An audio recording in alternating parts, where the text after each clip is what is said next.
Hello, नमस्कार प्रिय विद्यार्थियों, आप सभी का आपके अपने YouTube channel today current information पर स्वागत है।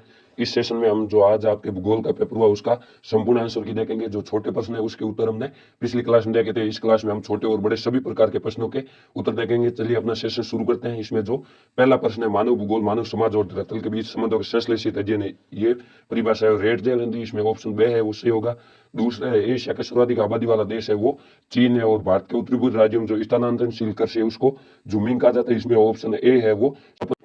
जो चौथा प्रश्न है उसमें उत्तर होगा लो इस्पात। जो आधारभूत उद्योग है वो लो इस्पात उद्योग रानी है। ये जो कागज चमड़ा और वस्त्र उद्योग है उपभोक्ता सामान उद्योग है। इसका उत्तर है वो नीचे लिखा गया है। इसकी पीडीएफ है वो टेलीग्राम ग्रुप में मिल जाएगी। टेलीग्राम ग्रुप का लिंक है इस वीडियो के डिस्क्रिप्शन में दिया गया। आप वहां से पीडीएफ प्राप्त करके सभी प्रश्नों के उत्तर है वो देख सकते हो। जो पांचवा प्रश्न है वो तृतीय क्रियाकलाप, इसमें एस सही था। ये जो परिवहन है वो तृतीय क्रियाकलाप का उदाहरण है।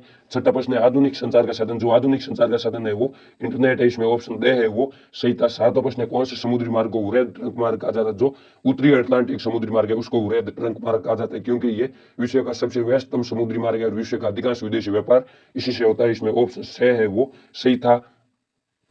आठवां प्रश्न है एशिया का अंतर्भूपतन है। जो एशिया का अंतर्भूपतन है वो सिंगापुर है। इसमें ऑप्शन बे है वो सही है। नौवां प्रश्न है विश्व व्यापार संगठन डब्ल्यूटीओ का मुख्यालय वो जिनेवा स्विट्जरलैंड में स्थित है। इसमें ऑप्शन ए है वो सही था। आगे जो 10वां प्रश्न है वो गैरिसन नगर का उदाहरण है वो अम्बाला। इसमें ऑप्शन से है वो सही होगा। 11वां प्रश्न पेय फसल है वो कॉफी थी। इसमें ऑप्शन बे है वो सही था। 12वां प्रश्न है अरवारी पानी संसद किस राज्य की जल संपद परियोजना। जो अरवारी पानी संसद है वो राजस्थान की जल संपद परियोजना। इसमें ऑप्शन दे है वो सही है। 13वां प्रश्न है भारत सरकार ने प्रतिवर्ती जल की उपलब्धता सुनिश्चित करने के लिए जल क्रांति अभियान चलाया था। इसमें ऑप्शन ए है वो सही होगा।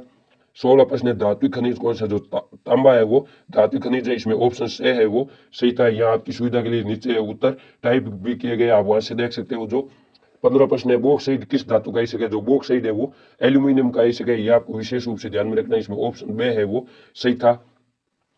और 16वां प्रश्न है इंदिरा गांधी नहर की संकल्पना किसने प्रस्तुत की। जो इंदिरा गांधी नहर है उसकी संकल्पना कंवर सेन ने प्रस्तुत की थी। इसमें ऑप्शन दे है वो सही होगा। 17वां प्रश्न है सामरिक दृष्टि से महत्वपूर्ण सड़क बनाने कार्य कौन सा संगठन करता है। जो सामरिक दृष्टि से महत्वपूर्ण यानी जो सीमावर्ती क्षेत्र है वहां पर सड़क बनाने कार्य सीमा सड़क संगठन बॉर्डर रोड ऑर्गेनाइजेशन बीआरओ करता है। इसमें ऑप्शन है वो सही था। 18वां प्रश्न है मुंबई पतन के दबाव को कम करने के लिए किस सहायक पतन का निर्माण किया गया। मुंबई पतन का जो दबाव था उसको कम करने के लिए जवाहरलाल नेहरू पतन का विकास किया गया जो नावा सेवा में स्थित है। इसमें ऑप्शन दे है वो सही था। इस प्रकार आपके 9 नंबर के आधे आधे नंबर के 18 है वो एबीसीडी परसेंटेज जो बहुत इजी थे। जो हमने मॉडल पेपर और चेकआउट मिशन के अति महत्वपूर्ण प्रश्न देखे थे उनसे बाहर एक भी प्रश्न है वो नहीं था। आगे जो दूसरा प्रश्न है वो किर्गिस्तान समझी थे। इसमें पहला है जननांग के संक्रमण सिद्धांत की खालजी अवस्था में उच्च प्रजननशीलता और उच्च मृत्यु दर होती है। जो जननांग के संक्रमण सिद्धांत की प्रथम अवस्था उसमें जन्म दर भी उच्च होती है और मृत्यु दर भी उच्च होती है। दूसरा है मानव विकास की अवधारणा का प्रतिपादन खालजी के जो मानव विकास की अवधारणा उसका प्रतिपादन डॉक्टर महबूब उल हक ने किया था। तीसरी खालजी अंगूर की कृषि खालजी क्षेत्र की विशेषता। जो अंगूर की कृषि है वो भूमध्य सागरीय क्षेत्र की विशेषता है। चौथी खालजी प्रमोद के उद्देश्य से की गई यात्रा को खालजी कहा जाता है। प्रमोद आपके आनंद या इंजॉय को कहा जाता है यानी आनंद के उद्देश्य से जो यात्रा की जाती है उसे पर्यटन कहा जाता है। 5वां प्रश्न है व्यक्तियों और वस्तु को एक स्थान से दूसरे स्थान पर ले जाने की सेवा को परिवहन कहा जाता है और सूचनाओं को भेजने की प्रक्रिया वो संचार कहलाती है। इसमें सही उत्तर है वो परिवहन था। छठा रिक्त स्थान है खालजी को अंतर्राष्ट्रीय व्यापार का प्रवेश द्वार कहते हैं। जो पतन है उसको अंतर्राष्ट्रीय व्यापार का प्रवेश द्वार कहा जाता है। 7वां प्रश्न है 2011 की जनगणना के अनुसार खालजी भारत में सर्वाधिक जनसंख्या घनत्व वाला राज्य है। जो 2011 की जनगणना उसके अनुसार बिहार है वो भारत में सर्वाधिक जनसंख्या घनत्व वाला राज्य है। 8वां रिक्त स्थान है रानीगंज और झरिया खालजी नगर एक उदाहरण है। जो रानीगंज और झरिया है वो खनन नगरों का उदाहरण है क्योंकि यहाँ से जो कोयला है उसका खनन किया जाता है। 9वां प्रश्न है केंद्र सरकार द्वारा प्रायोजित जल संभर विकास योजना। जो हरियाली है वो केंद्र सरकार द्वारा चलाई जा रही है एक जल संभर विकास योजना है। 10वां रिक्त स्थान है वो सूखा संभव क्षेत्र विकास कार्यक्रम है वो चौथी पंचवर्षीय योजना में प्रारंभ किया गया था। ये हमने चेकआउट मिशन में भी देखा था वहां से ये एज इट इज प्रश्न है वो आया। यहाँ आपकी सुविधा के लिए जो रिक्त स्थान है उनको टाइप करके भी दिया गया या पीडीएफ से वो देख सकते हो। आगे जो तीसरा प्रश्न है वो अति लघुरात्मक प्रश्न है। इसमें पहला प्रश्न है वो मुख्य श्रमिक किसे कहा जाता है। वह श्रमिक जो वर्ष में 183 दिन या 6 माह से अधिक काम करता है उसे मुख्य श्रमिक कहा जाता है। यहाँ सर की जगह वो श्रमिक है, ये टाइप एरर है यानी 183 दिन या 6 माह से अधिक कार्य करता है उसे मुख्य श्रमिक कहा जाता है। दूसरा प्रश्न है किन्हीं दो अपरंपरागत ऊर्जा स्रोतों का सुझाव दीजिए यानी जो नवीनतम ऊर्जा के स्रोत है वो कौन कौन से। इसमें आपके सौर ऊर्जा है, पवन ऊर्जा है, जल विद्युत ऊर्जा है, भूतापीय ऊर्जा है। ये महत्वपूर्ण ध्यान में रखना। जो जैव ऊर्जा यानी बायोमास है ये भी अपरंपरागत ऊर्जा स्रोत है। तीसरा प्रश्न है उन भूवैज्ञानिक कालों के नाम लिखिए जिनमें भारत में कोयला निर्माण हुआ। जो गोंडवाना लैंड और जो टर्शियरी काल है इसमें भारत में कोयला का निर्माण हुआ। ये है वो थोड़ा आपके टफ लेवल का प्रश्न था, लेकिन ये भी हमने मॉडल पेपर में हल किया था। जो चौथा प्रश्न है वो पल्ली बस्ती के 2 स्थानीय नाम लिखिए। जो पल्ली बस्ती के स्थानीय नाम है वो पाना, पाड़ा, नगला और ढाणी। इन चारों में से आपको कोई 2 नाम है वो लिखने थे। पांचवा प्रश्न है 2 रेशेदार फसलों के नाम बताइए। जो कपास और जूट है वो 2 रेशेदार फसल है। छठा प्रश्न है मानव विकास की कौन सी विचारधारा है वो मार्क्स के सिद्धांत पर आधारित है। जो मानव विकास की आमूलवादी यानी जो रेडिकल विचारधारा है वो कोल मार्क्स के सिद्धांत पर आधारित है। सातवां प्रश्न है जनसंख्या के वितरण को प्रभावित करने वाले 2 भौतिक कारकों के नाम बताइए। जो जनसंख्या वितरण को प्रभावित करने वाले 2 भौतिक कारक है वो जलवायु है, जल की उपलब्धता है, मृदा का उपजाऊपन है। ये जनसंख्या वितरण को प्रभावित करने वाले भौगोलिक कारक थे। आगे 8वां प्रश्न है वो आवधिक बाजार किसे कहा जाता है। ऐसा बाजार जो किसी समय विशेष या किसी अवधि विशेष के लिए लगता है उसे आवधिक बाजार कहा जाता है। जैसे हाट बाजार है, साप्ताहिक बाजार है और पाक्षिक बाजार है। 9वां प्रश्न है प्रथम बार कौन से वर्ष मानव विकास की रिपोर्ट प्रकाशित की गई। प्रथम बार है वो 1990 में मानव विकास की रिपोर्ट प्रकाशित की गई। ये यूएनडीपी के द्वारा प्रकाशित की जाती है। इस प्रकार जो छोटे प्रश्न है वो हमने पिछली क्लास में भी देखे थे और इसमें भी हमने जल्दी में देखे और आगे हमें वो जो लघुत्तरात्मक प्रश्न है उसके उत्तर देखते हैं। इसमें चौथा प्रश्न है सामाजिक भूगोल के 3 उप क्षेत्रों के नाम लिखिए। जो सामाजिक भूगोल है उसके उप क्षेत्र है वो व्यवहारवादी भूगोल है, सामाजिक कल्याण का भूगोल है वो अवकाश का भूगोल, सांस्कृतिक भूगोल, लिंग भूगोल, ऐतिहासिक भूगोल, चिकित्सा भूगोल। इन 7 भूगोलों में से आपको किन्हीं 3 भूगोल का नाम है वो लिखना था। आगे 5वां प्रश्न है मानव विकास के किन्हीं 3 उपागमों के नाम लिखिए। जो मानव विकास के 4 उपागम है इनमें से आपको किन्हीं 3 उपागम का नाम लिखना था। इसमें आयु उपागम, कल्याण उपागम, आधारभूत आवश्यकता उपागम और क्षमता उपागम, इनमें से किन्हीं 3 का लिखना था। ये जो आपके उत्तर है जो एनसीईआरटी की बुक है उसे एज इट इज लिए गए ताकि आपके प्रूफ के रूप में काम करे। ये है वो पूर्णतः सही है। आगे जो 6वां प्रश्न है वो 2011 की जनगणना के अनुसार भारत की जो श्रमजीवी यानी कार्यशील जनसंख्या उसको कितने भागों में बांटा गया। किन्हीं 2 के नाम लिखिए। जो कार्यशील जनसंख्या उसको 4 भागों में बांटा गया और इसमें 2 नाम लिखने थे आपको। इसमें एक है वो कृषक, कृषि मजदूर, घरेलू औद्योगिक श्रमिक और अन्य श्रमिक। इन चारों में से कोई 2 का नाम है वो लिखना था। आगे 7वां प्रश्न है पहाड़ी क्षेत्रों के विकास के लिए 2 सुझाव दीजिए। यानी जो पहाड़ी क्षेत्र है उसका विकास किस प्रकार किया जा सकता है। इन सुझाव में से आपको कोई 2 सुझाव देना था। इसमें पहला सुझाव है वो सभी लोगों को जो विकास की योजना उसका लाभ मिलना चाहिए, स्थानीय संसाधन और प्रतिभाओं का विकास होना चाहिए और जो पारिस्थितिक संतुलन यानी पर्यावरण को नुकसान नहीं पहुंचाना चाहिए। इन 6 में से कोई 2 आपको सुझाव है वो बताने थे। आगे 8वां प्रश्न है वो द्विपक्षीय व्यापार और बहुपक्षीय व्यापार में अंतर स्पष्ट कीजिए। जो अंतर्राष्ट्रीय व्यापार है वो 2 प्रकार का होता है। इसमें पहला है द्विपार्श्विक व्यापार या द्विपक्षीय व्यापार। जो द्विपार्श्विक व्यापार है 2 देशों के द्वारा एक दूसरे के साथ किया जाता है। ये व्यापार करने के लिए सहमति करते हैं। जैसे कोई एक देश है कुछ कच्चे माल के व्यापार के लिए समझौते के साथ सहमत हो जाता है। जो दूसरे देश से अन्य सामग्री खरीदेगा या इसके विपरीत भी हो सकती है। जो बहुपार्श्विक या बहुपक्षीय व्यापार इसमें सबसे स्पष्ट होता है कि बहुपार्श्विक व्यापार बहुत से व्यापारिक देशों के मध्य होता है। वह अनेक देशों के मध्य व्यापार कर सकता है। कुछ व्यापारिक साझेदारों को सर्वाधिक अनुकूल राष्ट्र यानी MFN की स्थिति भी प्रदान कर सकता है। जो द्विपक्षीय व्यापार है वो 2 देशों के मध्य ही होता है। जो बहुपक्षीय व्यापार है वो 2 से अधिक देशों के मध्य होता है। 9वां प्रश्न है वो तरल और गैसीय पदार्थों के परिवहन के लिए आप परिवहन के किस साधन का चयन करोगे और क्यों। जो तरल और गैसीय पदार्थ है उनके परिवहन के लिए है वो पाइपलाइन का चयन करेंगे क्योंकि ये सस्ता और जो सुगम प्रणाली है इसका व्यापक रूप से प्रयोग किया जाता है। पाइपलाइनों के द्वारा जल की आपूर्ति की जाती है, जो गैस है उसकी भी आपूर्ति की जाती है। जो तरलीकृत कोयला उसका भी परिवहन किया जाता है क्योंकि ये एक सक्षम और कम लागत की और एक उचित है वो प्रणाली है। इसके द्वारा लंबी स्थान पर भेजा जा सकता है। जो पाइपलाइन है वो कहीं भी बिछी जा सकती है। ये आपको 2 कारण है वो बताने थे। आगे 10वां प्रश्न है भारत में पेट्रोलियम पदार्थों के आयात में वृद्धि के 2 कारण स्पष्ट कीजिए। यानी भारत में जो पेट्रोलियम पदार्थ है उसका अन्य देशों से आयात में वृद्धि क्यों हो रही, भारत अन्य देशों से अधिक पेट्रोलियम क्यों मंगवा रहा है। इसका उत्तर है वो आपके होगा। इसका सबसे बड़ा जो कारण है वो जनसंख्या वृद्धि है। आयात में वृद्धि ईंधन के रूप में के साथ साथ औद्योगिक कच्चे माल के रूप में भी पेट्रोलियम का प्रयोग किया जाता है। इस कारण आयात में वृद्धि हुई और अंतर्राष्ट्रीय व्यापार मूल्य वृद्धि कारण भी इसके आयात में वृद्धि हुई।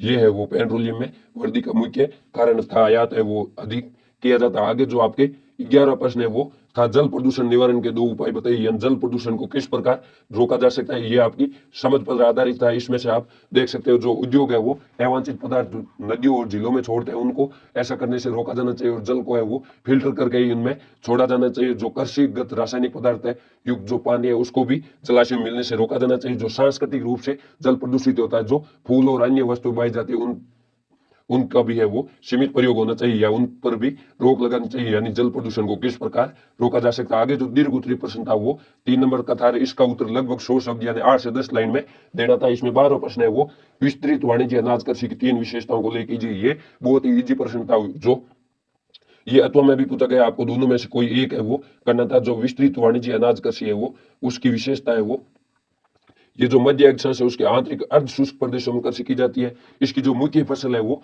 गेहूं है, ये इसकी महत्वपूर्ण विशेषता थी। ये अन्य फसलों मक्का, जौ, राई और जई भी बोई जाती है। इसमें खेतों का आकार बहुत बड़ा होता है। खेत जोतने से फसल काटने तक का जो संपूर्ण कार्य है वो मशीनों द्वारा किया जाता है। इसकी जो महत्वपूर्ण विशेषता वो एक तो इसकी मुख्य फसल है वो गेहूं है, इसमें खेतों का आकार बड़ा होता है। इसमें अधिकतर जो सभी कार्य है वो मशीनों से किया जाता है। इसके अथवा में है वो था कि चलवासी पशुचारण के प्रमुख 3 क्षेत्र कौन से, यानी विश्व में जो चलवासी पशुचारण है वो कहाँ कहाँ पर होता है। इसमें पहला क्षेत्र है वो उत्तरी अफ्रीका के अटलांटिक तट से अरब प्रायद्वीप होता है, मंगोलिया और मध्य चीन तक है। दूसरे यूरोप और एशिया के टुंड्रा प्रदेश और तीसरा दक्षिणी गोलार्ध में दक्षिण पश्चिमी अफ्रीका और मेडागास्कर द्वीप पर है। इन तीनों स्थानों को आपको दर्शाना था। आगे जो 13वां प्रश्न है वो आपके दीर्घ उत्तरीय प्रश्न है, उसमें भी अथवा में प्रश्न पूछा गया है। इसमें है पन्नामा नहर और सुएज नहर की तुलना अवस्थिति और लाभ के आधार पर कीजिए, यानी पन्नामा नहर और सुएज नहर कहाँ पर स्थित है और इनसे क्या क्या लाभ होते हैं। इसके अथवा में आंतरिक जलमार्ग से आप क्या समझते हैं, किसी एक आंतरिक जलमार्ग का वर्णन करना था। इन दोनों बातों को आपको ध्यान में रखना। जो सुएज नहर है वो मिस्र में स्थित है। इसका निर्माण है 1869 में किया गया। ये मिस्र में पोर्ट सईद और पोर्ट सुएज के मध्य स्थित है। ये भूमध्य सागर और लाल सागर को जोड़ती है। ये अवस्थिति में दर्शाना था आपको। और ये यूरोप और हिंद महासागर, यूरोप को हिंद महासागर के लिए एक नया मार्ग प्रदान करता है। ये जो लिवरपूल और कोलंबो के बीच समुद्री मार्ग है उसकी दूरी को है वो कम करता है। ये इसका लाभ है। पन्नामा नहर है वो अटलांटिक महासागर को पश्चिम में प्रशांत महासागर से जोड़ती है। इसका निर्माण जो पन्नामा जल डमरू मध्य उसके पन्नामा नगर और कोलोन के बीच किया गया। ये यूएसए के द्वारा निर्माण की गई। इसका लाभ है वो न्यूयॉर्क और सैन फ्रांसिस्को मध्य जो 13,000 किलोमीटर की दूरी है वो कम हो गई है। पश्चिमी यूरोप और संयुक्त राज्य अमेरिका के पश्चिमी तट, उत्तरी पूर्वी मध्य संयुक्त राज्य अमेरिका और पूर्वी पश्चिमी एशिया के मध्य दूरी कम हो गई। इसका सर्वाधिक महत्व है वो दक्षिण अमेरिका की अर्थव्यवस्था में है। यानी दोनों के लाभ बताने थे। इनसे क्या लाभ है, ये कहाँ पर स्थित है। इसके अथवा में था आंतरिक जलमार्ग किसे कहा जाता है, किसी एक का वर्णन करना था। जो नदियां, नहरें, जिले और जो तटीय क्षेत्र है इन पर जो जल परिवहन किया जाता है उन्हें आंतरिक जल मार्ग कहा जाता है। नावें और स्टीमर यात्री और माल परिवहन के साधन के रूप में प्रयोग किया जाता है। जो विश्व के प्रमुख आंतरिक जल मार्ग है वो इनमें से जो डेन्यूब जल मार्ग है, वोल्गा जल मार्ग है, पूरे जिले या सेंट लॉरेंस जल मार्ग और मिसिसिपी जल मार्ग, इन 500 में से, और राइन जल मार्ग, इन 500 में से आपको किसी एक का वर्णन है वो करना था। ये आपको बहुत ही है वो इजी प्रश्न था। 14 प्रश्न है वो झाबुआ जिले में भू निम्नीकरण को रोकने के लिए किए गए 3 उपाय सुझाए। यानी जो झाबुआ जिले है उसमें जो भू निम्नीकरण है उसको रोकने के लिए कौन कौन से उपाय अपनाए गए। इसके अलावा वायु प्रदूषण के लिए उत्तरदायी कारकों को समझे। यानी वायु प्रदूषण है वो किन कारणों से होता है। जो वायु प्रदूषण है वो धूल, धुआं, गैस, कुआसा, दुर्गंध और वाष्प जैसे संदूषकों की वायु में वृद्धि के कारण होता है। मनुष्य, जंतु और संपत्ति के लिए हानिकारक होता है। ऊर्जा के स्रोत के रूप में जो ईंधन के प्रयोग होता है उसके कारण भी है वो धुएं में वृद्धि होती है, जिसके फलस्वरूप वायु प्रदूषण होता है। जैसे जीवाश्म ईंधन का दहन है, खनन और उद्योग है, ये वायु प्रदूषण के प्रमुख स्रोत है। इनसे वायु प्रदूषण है वो होता है। और जो झाबुआ जिला है उसमें भू निम्नीकरण को कम करने के लिए ग्रामीण विकास और कृषि मंत्रालय से जो फंड आता था उसको सफलतापूर्वक प्रयोग किए गए। भूमि की गुणवत्ता में सुधार करने के लिए जल संवर्धन प्रबंधन कार्यक्रम प्रारंभ किया गया। और जो प्राकृतिक संसाधन है उसके प्रबंधन और सामुदायिक सहभागिता से लोगों की आजीविका को सुधारने का प्रयास किया गया। यानी जो सामूहिक संसाधन था उस पर सभी लोगों का बराबर है वो अधिकार दिए गए। इस प्रकार जो झाबुआ जिले इसमें भू निम्नीकरण को कम करने के उपाय अपनाए गए। आगे जो 15 प्रश्न है वो ये खंड दे या निम्नात्मक प्रश्न संबंधित है। इसका उत्तर आपको लगभग 1 पेज में वो लिखना था। इसमें आधुनिक बड़े पैमाने पर होने वाले विनिर्माण उद्योग की 4 विशेषताओं का विश्लेषण कीजिए। और अथवा में आकार के आधार पर उद्योग कितने प्रकार के होते हैं वर्णन कीजिए। ये बहुत ही इजी प्रश्न था। जो आधुनिक बड़े पैमाने पर होने वाले विनिर्माण की विशेषता, इसमें पहला है कौशल का विशिष्टीकरण या उत्पादन की विधि। कारखाने में थोड़ा ही सामान उत्पादित किया जाता है और आदेश अनुसार बनाया जाता है, जिसके कारण लागत अधिक आती है। लेकिन जो बड़े पैमाने पर उद्योग होते हैं इसमें उत्पादन का सामान बड़े पैमाने पर बनाए जाने वाले सामान से और ये ऑर्डर पर भी सामान बना सकते हैं। जो आधुनिक बड़े पैमाने पर होने वाले विनिर्माण की दूसरी विशेषता वो यंत्रीकरण, यानी इसमें अधिकतर मशीनों का प्रयोग किया जाता है। प्रौद्योगिकी नवाचार, यानी इसमें टेक्नोलॉजी का प्रयोग किया जाता है। अनियमित भौगोलिक वितरण, यानी ये कहीं पर अधिक है और कहीं पर कम है। और बाजार तक अभिगम्यता, यानी जो उद्योग है वो बाजार के समीपवर्ती क्षेत्रों में लगाए जाते हैं। उसके एतम आपके था आकार के आधार पर उद्योगों का वर्गीकरण। आकार के आधार पर उद्योग है वो 3 प्रकार के होते हैं। इसमें पहला है कुटीर उद्योग, ये निर्माण की सबसे छोटी इकाई है। इसमें स्थानीय कच्चे माल का उपयोग करते हैं, जो परिवार के लोग हैं वही वस्तु बनाते हैं। दूसरे उद्योग है वो छोटे पैमाने के उद्योग है, इसमें छोटी मशीनों का प्रयोग किया जाता है। इसमें 5 से 10 श्रमिक है वो कार्य करते हैं। बड़े पैमाने के उद्योग, इसमें बड़े स्तर पर मशीनों का प्रयोग किया जाता है। इसमें अधिक श्रमिक कार्य करते हैं। जो बड़े पैमाने के उद्योग है उनको 2 भागों में बांटा गया है। ये बहुत ही है वो इजी प्रश्न था। इसके बाद जो 16 प्रश्न है वो है आपके कृषि के प्रकार से संबंधित। इसमें भारतीय कृषि की कोई 4 समस्या बताइए, तो हम भारतीय कृषि के जो 4 प्रकार है उसका वर्णन करना। ये भी बहुत ही इजी प्रश्न था। ये हमने मॉडल पेपर में हल किया था। उसी में ये जो पूरा पेपर है वो मॉडल पेपर से ही आया था। जो हमने 6 मॉडल पेपर संजीव डेस्कर के हल किए थे उसमें से एक भी प्रश्न है वो बाहर नहीं। इसमें जो भारतीय कृषि के प्रकार है, आर्द्रता के स्रोत के आधार पर भारतीय कृषि को 2 भागों में बांटा गया, सिंचित कृषि और वर्षा निर्भर कृषि। और सिंचित कृषि को भी 2 भागों में बांटा गया, वर्षा निर्भर कृषि को भी 2 भागों में बांटा गया। जो रक्षी सिंचाई कृषि और उत्पादक सिंचाई कृषि, ये सिंचित कृषि 2 भाग है। जो रक्षी सिंचाई कृषि उसका मुख्य उद्देश्य फसलों को नष्ट होने से बचाना है, यानी वर्षा के अतिरिक्त जो जल की कमी है उसको पूर्ति करना और अधिकतम क्षेत्र को पर्याप्त आर्द्रता उपलब्ध करवाना और पर्याप्त मात्रा में पानी उपलब्ध करवाना। जो उत्पादक सिंचाई उसका मुख्य उद्देश्य अधिकतम उत्पादकता प्राप्त करना। और जो वर्षा निर्भर कृषि उसको भी 2 भागों में बांटा गया, शुष्क भूमि कृषि और आर्द्र भूमि कृषि। शुष्क भूमि कृषि उन क्षेत्रों में की जाती है जहाँ वार्षिक वर्षा 75 सेंटीमीटर से कम होती है।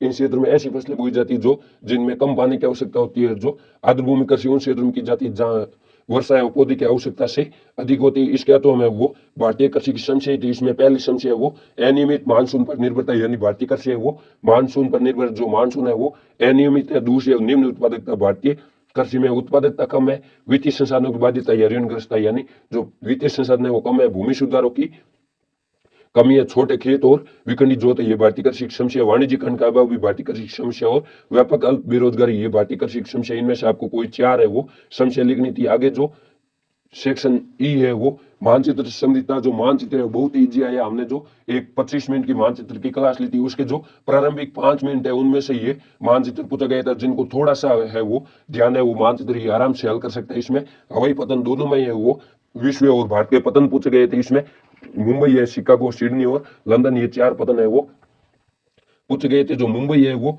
भारत में, शिकागो है वो यहाँ पर अमेरिका में, जो सिडनी है वो ऑस्ट्रेलिया में और लंदन है यहाँ पर यूरोप में। ये चारों जो पतन है इनको आपको ध्यान में रखना था। ये बहुत ही है वो इजी था। 18वां प्रश्न है वो भारत के बंदरगाह यानी भारत के पतनों से संबंधित था। इसमें जो विशाखापट्टनम आंध्र प्रदेश में स्थित है, कांडला गुजरात में, पारादीप ओडिशा में और जो कोलकाता है वो पश्चिम बंगाल में स्थित है। यानी ये जो पारादीप है यहाँ पर ओडिशा में था, कोलकाता यहाँ पर पश्चिम बंगाल में था, विशाखापट्टनम यहाँ आंध्र प्रदेश में था और जो कांडला है यहाँ पर गुजरात में था, जो जिसे दीनदयाल पतन भी कहा जाता है। ये आपके पेपर है वो बहुत ही इजी था। मैं आशा करता हूँ कि आपके पूरे 56 में 56 नंबर है वो आएंगे और आपने अपना बेहतर दिया था। आगे वो इंग्लिश की तैयारी है वो जानदार करिए। हमें वो कल एक क्लास लेंगे जिसमें आपको बताएंगे कि इंग्लिश में आपको पेपर है वो किस प्रकार हल करना है। धन्यवाद, मस्त रहिए, अपने स्वास्थ्य का ख्याल रखिए और इंग्लिश के पेपर की तैयारी करते रहिए।